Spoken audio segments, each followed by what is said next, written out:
Gold, trusted gold buyers. మీరు తాకట్టు పెట్టిన బంగారాన్ని విడిపించి ఈ రోజు ఉన్న మార్కెట్ ధరకు కొనబడను. So welcome back to the latest episode with Rahul Reddy Garu, the immigration lawyer, and he's practicing law from since 30 years. So right now OPT నుంచి STEM నుంచి H1Bకి మారే వాళ్ళ సిచ్యువేషన్స్ ఏ విధంగా ఉండబోతున్నాయి యూఎస్లో అనేది తెలుసుకుందాం. Hi sir. Sir I'm very fine sir, and how are you sir? Good. So upcoming మార్చ్లో H1Bకి సంబంధించిన లాటరీస్ అవి ఉండబోతున్నాయి కాబట్టి వాటి గురించి డిస్కస్ చేద్దాం. సో ఓపీటీ అండ్ స్టెమ్ నుంచి ఎవరైతే H1B కోసం వెయిట్ చేస్తూ ఉంటారో లాటరీ టైంలో వాళ్ళ మీద ఎఫెక్ట్ ఏ విధంగా ఉంటుందంటారు? ఇప్పుడు మనకు కొత్త H1B రెగ్యులేషన్స్ వచ్చినాయి. దాని ద్వారా ఏమైందంటే థర్డ్ పార్టీ ప్లేస్మెంట్ అనేది కొద్దిగా స్ట్రిక్ట్ అయిపోయింది. అదొకటి. ఇంకోటి ఏంటంటే మనకు లాస్ట్ ఇయర్ H1B కోటాను మొత్తం ట్రాన్సాక్షన్ చేసిండ్రు. అంటే అంతకుముందు 7-8 years నుంచి ఎట్లుండే అంటే అంతకుముందు 3-4 years ఎట్లుండే అంటే ఒక 10 కంపెనీల నుంచి కూడా కొందరు ఫైల్ చేసిండ్రు, ఫ్రాడ్లెంట్ ఫైలింగ్స్ అయ్యి. అంటే ఒకవేళ కనుక కొన్ని జాబ్స్ ఉంటే 10 కంపెనీల నుంచి ఫైల్ చేసిన ఉన్నారు. అయితే ఇప్పుడు లాస్ట్ ఇయర్కి వచ్చేమటికి ఏమైందంటే నీకు ఒకవేళ కనుక 10 కంపెనీలు ఫైల్ చేసినా కూడా శ్రీనివాసరావు అన్నతను మాత్రం ఒకటే కాబట్టి అతనికి ఒకటేసారి లాటరీ వచ్చే ఛాన్స్ ఉంటుంది. అతని బిల్లుని 10 సార్లు బెటరు. ఓకే, మనం అప్పుడప్పుడు పెడతాం కదా, చిన్నప్పుడు పెట్టినప్పుడు మన పేరు ఇచ్చి పెడతాం. మన పేరు ఎక్కువ రాయాలంటే ఏం చేస్తాం? 10 సార్లు రాసి అనలేస్తాం. అటువంటి అలౌడ్ లేదన్నట్టు. ఇప్పుడు ఎన్నిసార్లు రాసినా కానీ ఒకటే చిట్టి ఆ శ్రీనివాసరావు గారి పేరుతోటి ఒకటే చిట్టి పోతుంది. ఆ చిట్టి ద్వారా అది లాస్ట్ ఇయర్ ఇంప్లిమెంట్ చేసినారు. ఇప్పుడు కొత్త రెగ్యులేషన్స్ ప్రకారం ఏం చేశానంటే దాన్ని రెగ్యులేషన్స్ ద్వారా చేయబట్టి ఏమైనా కోర్టుల కేసులు కానీ వాటిని ఎదుర్కోవడానికి ఈజీ అవుతాయని చెప్పి వాళ్ళు రెగ్యులేషన్ ద్వారా పోయినరు. అయితే ఇప్పుడు కొత్త ప్రొవిజన్ ఏంటంటే లాటరీ మనం మార్చ్లో ఫైల్ చేసేటప్పుడు కొత్తగా ఫీజు అంతకుముందు $10 ఉండే. $10 ఏంటండి ఇప్పుడు ఇవ్వాలి, ఇప్పుడు పెద్ద కేరియర్. సో కొందరు ఫ్రాడ్లెంట్ ఫైల్ చేసే వాళ్ళు కొద్దిగా ఎక్కువ ఫైల్ చేస్తున్నారు, $10. ఇప్పుడు దాన్ని $215 చేసినట్టు. సో కొంచెం ఫిల్టర్ చేయడం, కొద్దిగా ఫిల్టర్ చేయడానికి చేసినట్టు. అసలు మేము ఈ రెగ్యులేషన్స్ పాస్ చేసేటప్పుడు మేము ఏమైనా అడ్వైజ్ చేసినామంటే అసలు మొత్తం లాటరీ చేసేటప్పుడు మొత్తం ఫైలింగ్ ఫీజే తీసుకోండి. ఓకే, సెలెక్ట్ అయితే ఆ ఫైలింగ్ ఫీజు ఇవ్వకండి. ఎట్లా మేము కట్టాలి కదా, ఎట్లా మేము ఫైలింగ్ ఫీజు కట్టాలి కదా, మేము ఇవ్వకండి అని చెప్పి మేము అడ్వైజ్ చేసినాం. వాళ్ళు ఇన్లే సరే ఏదో $215 చేసిండ్రు. సో ఇప్పుడు కొత్తగా ఓపీటీ నుంచి స్టెమ్ ఎక్స్టెన్షన్ నుంచి ఉన్న వాళ్ళు ఇప్పుడు మార్చ్ అంటే మనకు దగ్గరకు వచ్చింది. ఇప్పుడు ఆల్మోస్ట్ డిసెంబర్ అయిపోతూనే ఉంది. మార్చ్కు మీకు H1B లాటరీ ఉంది. ఇప్పటి నుంచే మీరు కంపెనీ కానీ కంపెనీ హెచ్ఆర్ కానీ కంపెనీ లాయర్ కానీ కాంటాక్ట్ చేసి టచ్లో ఉండి మీరు H1B ఫైల్ చేయడానికి రెడీ కాండి. అండ్ వీళ్ళు ఎటువంటి జాబ్స్ని చూస్ చేసుకోవడానికి స్కోప్ ఉంటుంది అంటారు ముఖ్యంగా H1B టైంలో? నార్మల్గా అంటే మన వాళ్ళందరూ కంప్యూటర్ ప్రొఫెషనల్స్ ఉంటారు కాబట్టి మనకు 3 types ఆఫ్ జాబ్స్ ఉంటాయి నార్మల్గా అండి. ఒకటి ఎండ్ క్లయింట్ అంటే నార్మల్గా కోకోలా కంపెనీ, లేదంటే నెక్స్ట్ ఇంప్లిమెంటేషన్ పార్ట్నర్, ఈ డెలాయిట్, కాగ్నిజెంట్, ఇన్ఫోసిస్ అని ఇంప్లిమెంటేషన్ పార్ట్నర్ టైప్ ఉంటాయి. ఇంకోటేమో ABC కన్సల్టింగ్ కంపెనీ, చిన్న కంపెనీస్ ఉంటాయి. అయితే మనం మొదలు కవర్ చేసిన ఎపిసోడ్లో ఏంటంటే కోకోలతో కంపెనీతో పనిచేస్తే కొద్దిగా మంచిగా ఉంటుంది H1B ప్రొవిజన్స్ అని చెప్పినాం.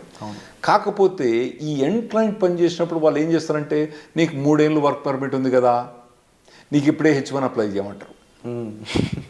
అది వీనికి పెద్ద బాధ అయింది. ఎందుకంటే ఇప్పుడు 3rd year పోయినప్పుడు వీని H1B లాటరీ రాలేదనుకోండి, వీని పని గోవిందా. సో అటువంటి వీళ్ళు నార్మల్గా కంపెనీ పోయేటప్పుడు అంటే చాయిస్ ఉంటే మాత్రం మీకు కంపెనీ ఈ ఇయర్ మీకు H1B అప్లై చేస్తుందా చేస్తలేదా అదొకటి కనుక్కోండి. ఎండ్ ఆఫ్ ది స్టెమ్ ఎక్స్టెన్షన్లో సార్ ఇన్ కేసు ఎంప్లాయర్ని చేంజ్ చేసుకున్నాం అనుకోండి, అప్పుడు సిచ్యువేషన్ ఏ విధంగా ఉంటుంది? ఎంప్లాయర్ చేంజ్ చేసుకున్నా కానీ ఆ మార్చ్ టైంలో ఫైల్ చేస్తే సరిపోద్ది. మార్చ్ టైంలో ఫైల్ చేయకపోతే సరిపోద్ది. ఇంతకుముందు చెప్పినట్టు ఏంటంటే ఒకవేళ కనుక ఇప్పుడు మనం డిసెంబర్ జనవరిలో ఉన్నారు కదా, మీరు ఇప్పుడు మీ కంపెనీ కనుక మీరు H1B ఫైల్ ఈ లాటరీలో ఫైల్ చేస్తారా చేయరా కనుక్కోండి. ఒకవేళ చేయరని అనుకుంటే మాత్రం ఈ కంపెనీ వదిలిపెట్టి వేరే ఏ కంపెనీ కనుక మీకు జాబ్ దొరికితే ఆ కంపెనీకి పోవడం బెటరు. ఎందుకంటే H1B లాటరీ ఎంత తొందర వస్తే అంత బెటర్. ఎందుకంటే మనం లాస్ట్ 10 years నుంచి చూస్తున్నాం కదా, H1B లాటరీ అనేది కష్టమవుతుంది రావడం. ఓకే, ఇది లాటరీలో రావడం చాలా కష్టమవుతుంది. పోతానా కొద్ది ఇంకా పర్సంటేజ్ ఛాన్సెస్ తగ్గిపోతున్నాయి. మీకు 3 times కూడా మీరు లాటరీ ట్రై చేసుకోవాలి, అవసరమైతే 4 times కూడా మీరు లాటరీ ట్రై చేసుకోవాలి. వచ్చినప్పుడు ఇమ్మీడియట్గా ఫైల్ చేసుకోండి, మళ్ళీ నెక్స్ట్ ఇయర్ పెట్టకండి అన్నట్టు. ఒకవేళ ఈ కంపెనీ ఫైల్ చేయకపోతే మీకు వేరే జాబ్ దొరికితే మాత్రం వేరే జాబ్ తీసుకొని ఆ జాబ్ ద్వారా కూడా మీరు H1B ఫైల్ చేసుకోవడం బెటర్. స్టెమ్ స్టూడెంట్స్కి ఎలాంటి ప్రొటెక్షన్ ఉంటుంది సార్? అంటే ఎక్స్పైరేషన్ ముందు జాబ్ పోయినట్లయితే వాళ్ళకి ఏమైనా ప్రొటెక్షన్ ఉంటుందా? ఏముండదండి, గోయిందా అంతే. ఇప్పుడు H1B ఇప్పుడు ఉందనుకోండి, ఇప్పుడు మార్చ్లో లాటరీ ఉంది, ఫిబ్రవరిలో జాబ్ పోయిందనుకోండి, మార్చ్లో వాళ్ళు ఫైల్ చేయరాదు అన్నట్టు. అయితే కొందరు ఏం చేస్తారంటే ఈ కన్సల్టింగ్ కంపెనీ ద్వారా పోయి ఫ్రాడ్లెంట్గా వాళ్ళకి డబ్బులు ఇచ్చో జాబ్ లేకున్నా ఫైల్ చేయించుకుంటారు. అవి అయితే నేను అవాయిడ్ చేయమని చెప్తా. ఎందుకంటే మీరు లాంగ్ రన్లో చూసుకోండి, మళ్ళీ కాకపోతే ఇండియాకి వచ్చి మీరు మళ్ళీ H1B లాటరీ అప్లై చేసుకోవచ్చు, కానీ ఇటువంటి ఫ్రాడ్లెంట్ కంపెనీస్ మాత్రం పోకండి.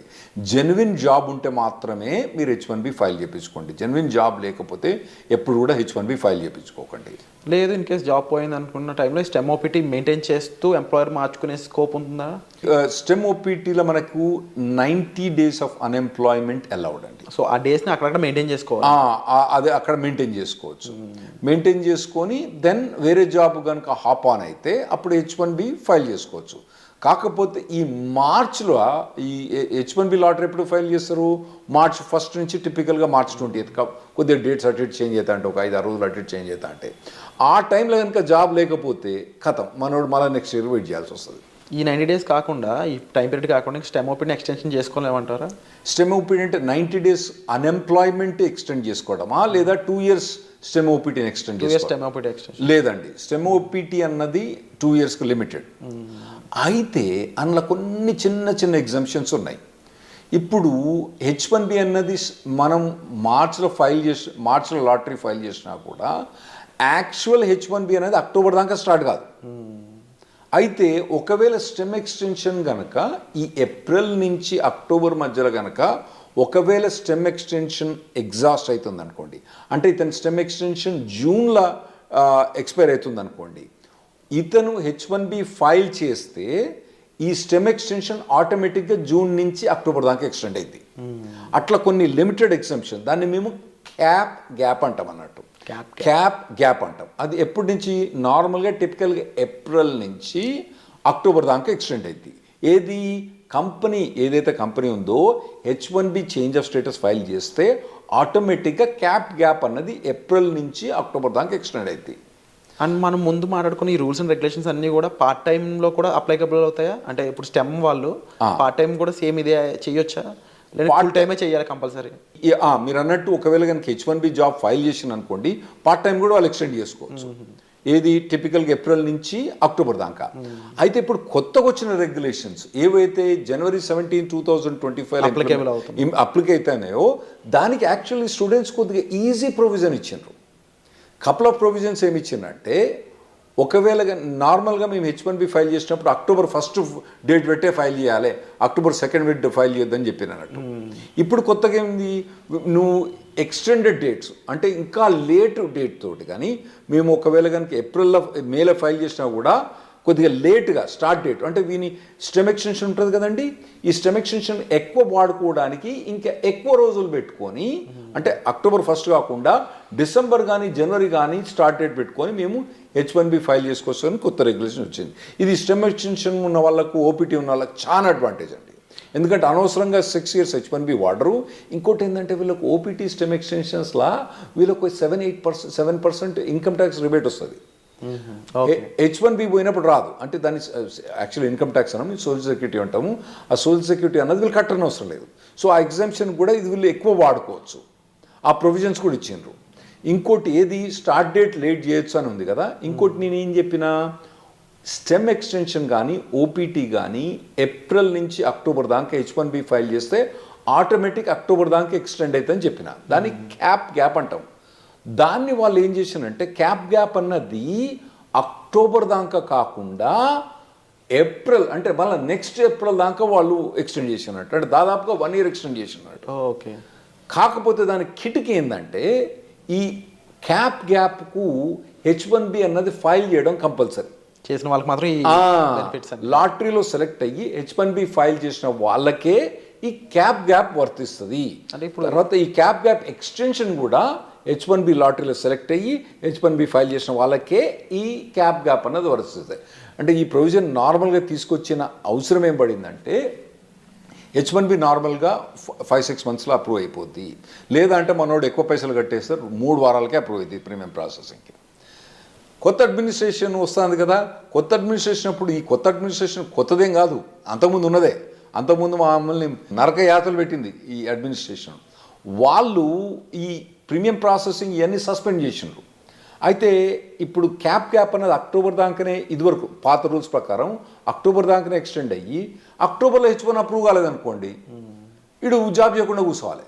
అప్పుడప్పుడు పెద్ద కంపెనీలు ఏం చేస్తాయి, జాబ్ చేయకపోతే పో నీ H1 తీసేస్తాను తీసిపో, జాబ్ తీసేసుకోవచ్చు. అప్పుడేమవుతుంది, నా గరక నా ఘాటక అవుతాడు వీడు. అయితే ఇప్పుడు కొత్త ప్రొవిజన్ ప్రకారము ఒకవేళ ట్రంప్ అడ్మినిస్ట్రేషన్ వచ్చి H1 ప్రీమియం ప్రాసెసింగ్ తీసేసినా, అంటే ఎక్స్ట్రా $2,500 కట్టినా కూడా, దానికి ఎక్కువ ఫాస్టర్ ప్రొవిజన్ తీసేసినా కూడా, మనోడు అక్టోబర్ దాటిన తర్వాత, అంటే వీని వర్క్ పర్మిట్ ఒకవేళ జూన్లో అయిపోయినా కూడా అక్టోబర్ దాకా కాకుండా మళ్ళీ ఏప్రిల్ దాకా ఇతను జాబ్ గ్యాప్ మీద జాబ్ చేసుకోవచ్చు. అది ఈ January 17th మనకు వచ్చే రెగ్యులేషన్స్ తోటి చాలా అడ్వాంటేజ్ అవుతుంది మనకు. ఓవరాల్గా డిఫరెంట్ అప్లికేబుల్స్ అయితే రానున్నాయనేది అర్థమవుతుంది క్లియర్గా. అండ్ కొన్ని బెనిఫిషరీస్ కూడా కనిపిస్తూ ఉన్నాయి డెఫినెట్లీ. అండ్ బిఫోర్ జాబ్ వీళ్ళు స్టెమ్ ఓపీటీ వాళ్ళు ఎటువంటి రిక్వైర్మెంట్స్ ఉంటాయి సార్ అప్లై చేయడానికి? అంటే ఓపీటీ స్టెమ్ ఎక్స్టెన్షన్ ఈ రెండిట్లు అంటారా? అంటే వీళ్ళు మొదటి నుంచి కాలేజీలో చదువుతున్నప్పుడే వీళ్ళకు ఆన్ క్యాంపస్ రిక్రూట్మెంట్ నడుస్తుంటుందండి. వాటిల్లో పార్టిసిపేట్ చేయాలి. ఇంకోటి ఏంటంటే, మీకు ఇంతకుముందు చెప్పినట్టు ఏంటంటే, వీళ్ళు మొదటి నుంచి కూడా ఏదో టెక్నాలజీ తీసుకొని, హాట్ టెక్నాలజీ తీసుకొని, కరెంట్ టెక్నాలజీ తీసుకొని, దాని మీద కంప్లీట్గా ఇంటర్న్షిప్స్ కానీ, తర్వాత ఎడ్యుకేషన్ కానీ, ట్రైనింగ్ కానీ తీసుకొని, ఒకవేళ టెక్నాలజీ మారితే మళ్ళీ ఇమీడియట్గా మారండి టెక్నాలజీ.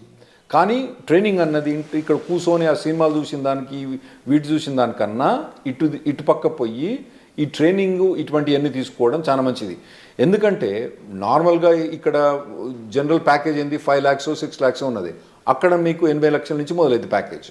సో మీకు 6 lakhs నుంచి 80 లక్షలకు ఉండే పెర్ఫార్మెన్స్ మీరు అక్కడ యూఎస్కి వస్తున్నారు కాబట్టి, మీరు చేసే పెర్ఫార్మెన్స్ కూడా 10 times బెటర్ ఉండటానికి మీరు షార్పన్ అప్ కావాలి. అది మొదటి నుంచి ప్రిపేర్ కాండి. చక్కగా ఓపీటీ అయిపోయిన తర్వాత అప్పుడు ఎతుకుతలే జాబ్, తర్వాత చూసుకుంటలే. ఇప్పుడైతే సినిమాలు చూస్తా, షికార్లు పోతా, తాగుతా, తింటా, బిర్యానీ తింటా, పొద్దుగాల మధ్యాహ్నం, సాయంత్రం అయితే వాలీబాల్ ఆడతా, కానీ తర్వాత చూసుకుంటా, ఓపీటీ అయిపోయిన తర్వాత చూసుకుంటే మాత్రం అది తప్పుడు పని. మీరు మొదటి నుంచి ఇంజనీరింగ్ కాలేజ్ నుంచి ఫస్ట్ ఇయర్ నుంచి, ఒకవేళ మీరు యూఎస్ రాదలుచుకుంటే, మీరు ఇక్కడ కూర్చొని ఎక్కడనో 5 లక్షల ప్యాకేజ్ 6 లక్షలు తీసుకుంటే మీ ఇష్టం. మీరు కనుక యూఎస్ వచ్చి ఓపీటీ మీద పనిచేసి స్టెమ్ ఎక్స్టెన్షన్ మీద పనిచేసుకుంటే మాత్రం మీరు ఫస్ట్ ఇయర్ నుంచి మీరు కంటిన్యూస్గా శ్రమ పడితే మీరు ఓపీటీ స్టెమ్ ఎక్స్టెన్షన్ వచ్చినప్పుడు మీకు మెచ్చుకునేది. మార్కెట్ మంచుకున్నప్పుడు ఏముంటుందండి, అప్పుడు ఏమంటారు, కుక్కను కూడా సింహాసనం ఎక్కించినప్పుడు వీళ్ళందరినీ మన వాళ్ళని సింహాసనం ఎక్కించినప్పుడు, ఏది మంచిగా స్కిల్ సెట్ లేని వాళ్ళని వాళ్ళందరూ కూడా కుక్క మీద వీళ్ళందరూ సింహాసనం ఎక్కి కూర్చున్నారు. ఇప్పుడు ఎట్లున్నది పరిస్థితి, మార్కెట్ పరిస్థితి మంచిగా లేదు.